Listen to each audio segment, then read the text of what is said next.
Hello, friend, and welcome to Inside the Dark. Thank you for joining me. A speeding driver crashed her SUV into a home, launching a sleeping 9-year-old little girl out her bedroom window and into her front yard, nearly ending her life. Police in Centerline, Michigan say the little girl is lucky to be alive after a 20-year-old speeding driver, possibly intoxicated, slammed her SUV into the child's bedroom. The force of the crash sending the child, along with her mattress and other debris, out into her yard. They say the SUV also came terrifyingly close to hitting a 22-month-old baby sleeping in the bedroom next door. After hearing the crash, the children's parents ran to check on them, and that was when they found the SUV in the girl's bedroom and the little girl out in the yard. The driver of the SUV fled the scene as 911 was called and the child was rushed to the hospital. The 20-year-old was captured walking along a road not too far from the terrifying scene shortly after. Yeah, a speeding driver plowing into the family's home. Now a 9-year-old girl is recovering in the hospital. The crash happened in Centerline. Yeah, that little girl and her family, including her 22-month-old sibling, were asleep at the time of that crash. The impact actually sent the girl flying through her bedroom window out into the yard.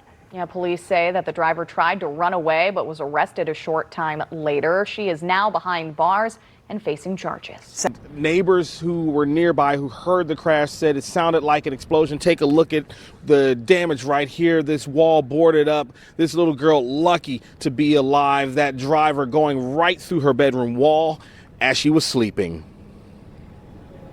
Authorities say a 20-year-old woman sped through a residential neighborhood and crashed her SUV into a home near O'Hare Street and MacArthur in Centerline just before 3 a.m. Monday morning. The SUV narrowly missed a young toddler's bedroom but crashed into 9-year-old Layla Breitstruss's room. The impact flung her from the bed outside through a window. Layla's family frantically dialed 911 and discovered her lying underneath debris, severely injured.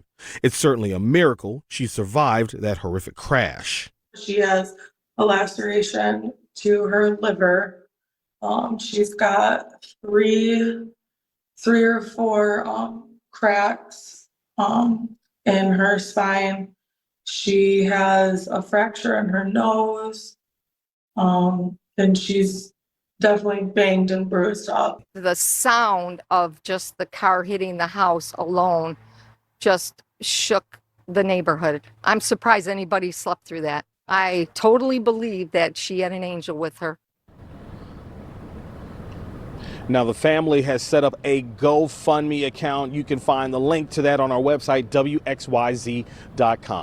As for the driver, Centerline police said that driver, she fled the scene after the crash. They found her on 10 Mile Road, not too far away from here. They arrested her and they are waiting for toxicology results to see if she was indeed intoxicated during this crash. Certainly horrific.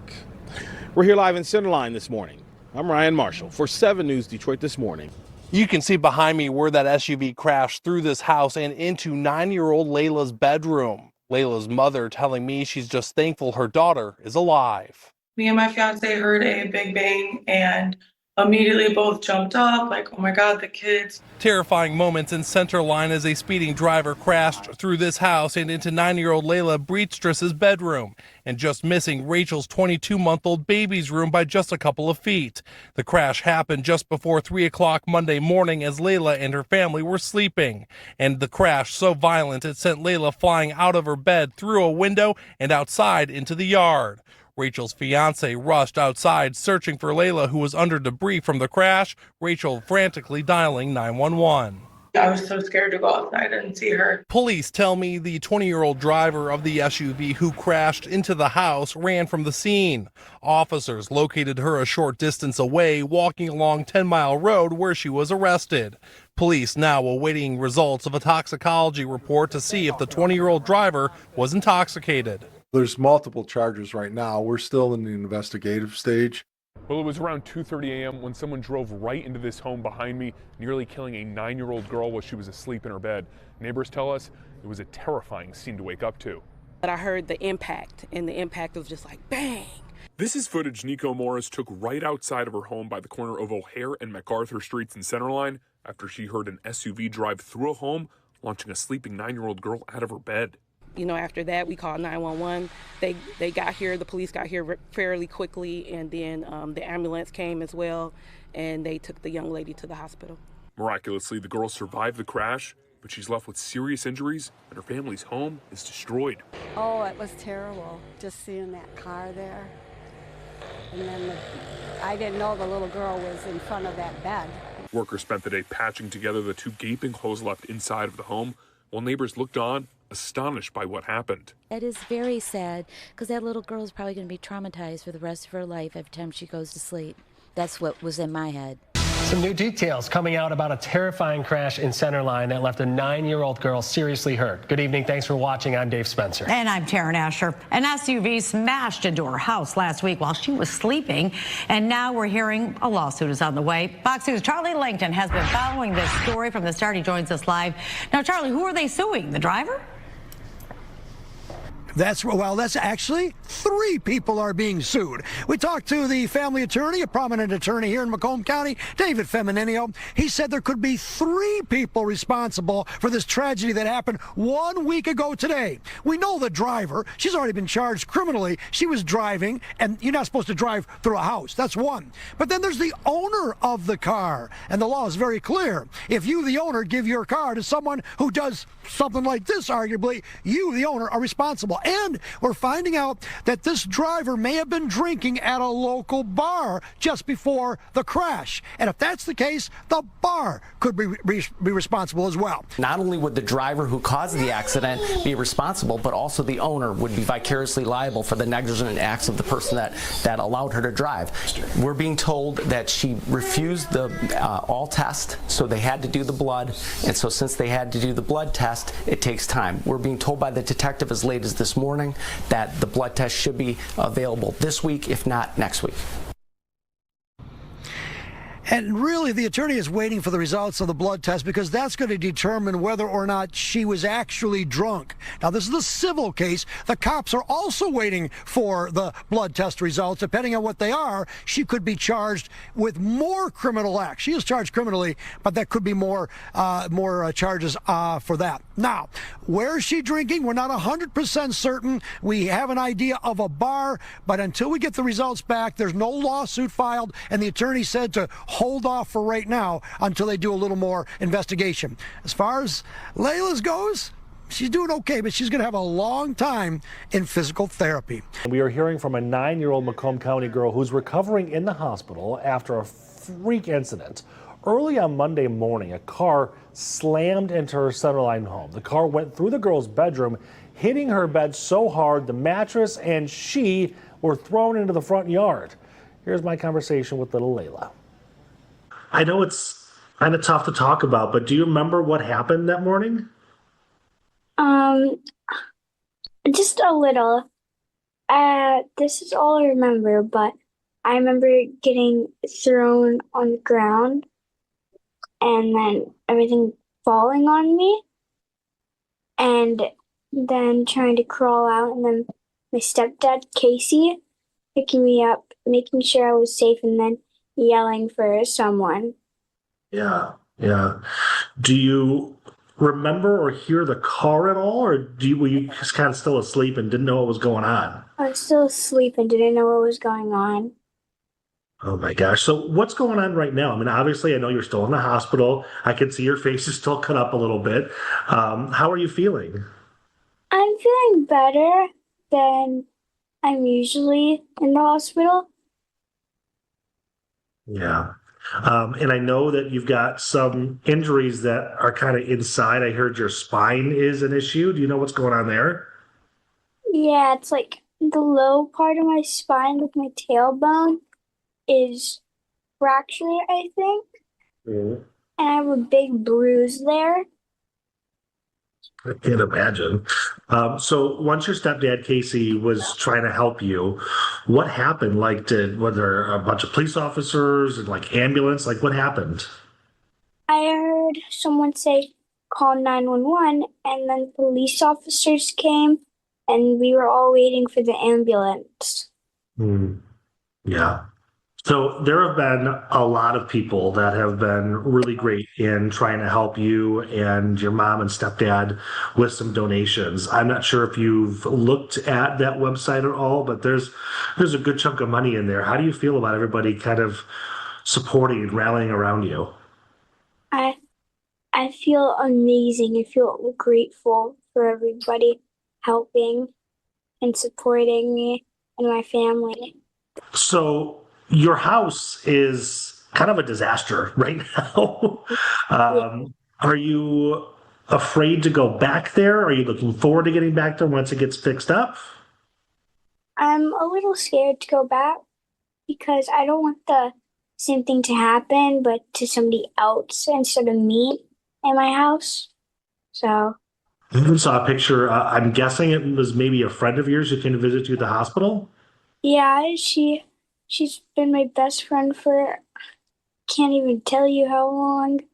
It's I'm just really happy that she came to visit me, and it makes me super happy that all my friends are just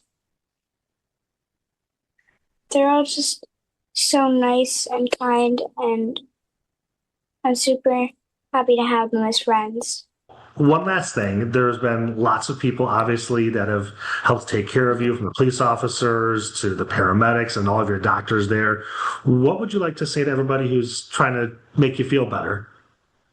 I just I just need to thank them all for helping me and supporting me and my whole family, especially me, my mom, and my dad, because this has been really scary.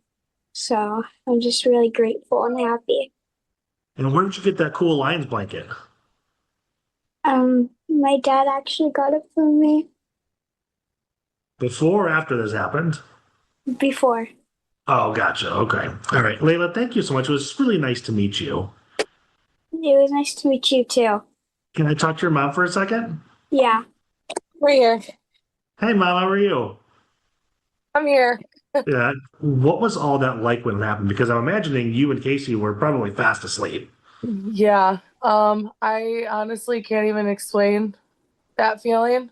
I hope I don't ever have to feel that again. I don't, it was just really scary. We knew something was wrong, obviously. Right. It How long did wasn't it really take a you to? thinking thing, just to kind of heard it, jumped up, ran. Right. How long did it take you to realize like what actually happened? 30 seconds. Yeah. Because her car was probably still was in the house. Yeah. Yeah. So Yeah. when we woke up, we have a baby monitor on our nightstand. Obviously, forced to habit, we just looked at the monitor, seeing the wall or ceiling, whatever hanging in front of it. So we ran to the baby's room first, where that monitor was. And when we seen that she was okay, we obviously knew it was Layla. And that's when we ran to her room and seen the car. In her room. Yeah. So I've got three kids. I can't imagine. You probably were thinking the worst. Yeah. Oh, 100%. But mom instincts, I just had to try my hardest to stay calm, not only for Layla and myself, but for Lainey. And then when we got outside, thankfully my neighbor came out to take Lainey so I could, put all my focus on Layla.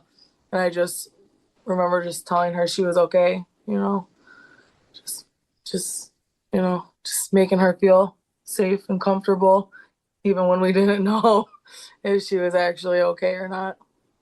I mean, I try to keep my emotions in check, but I can rarely do it. I end up crying all the Yeah. time. What was it like when you kind of realized that obviously you thought the worst, and then pretty soon you realized that she at least was, conscious and you could talk to her and that she would probably be okay?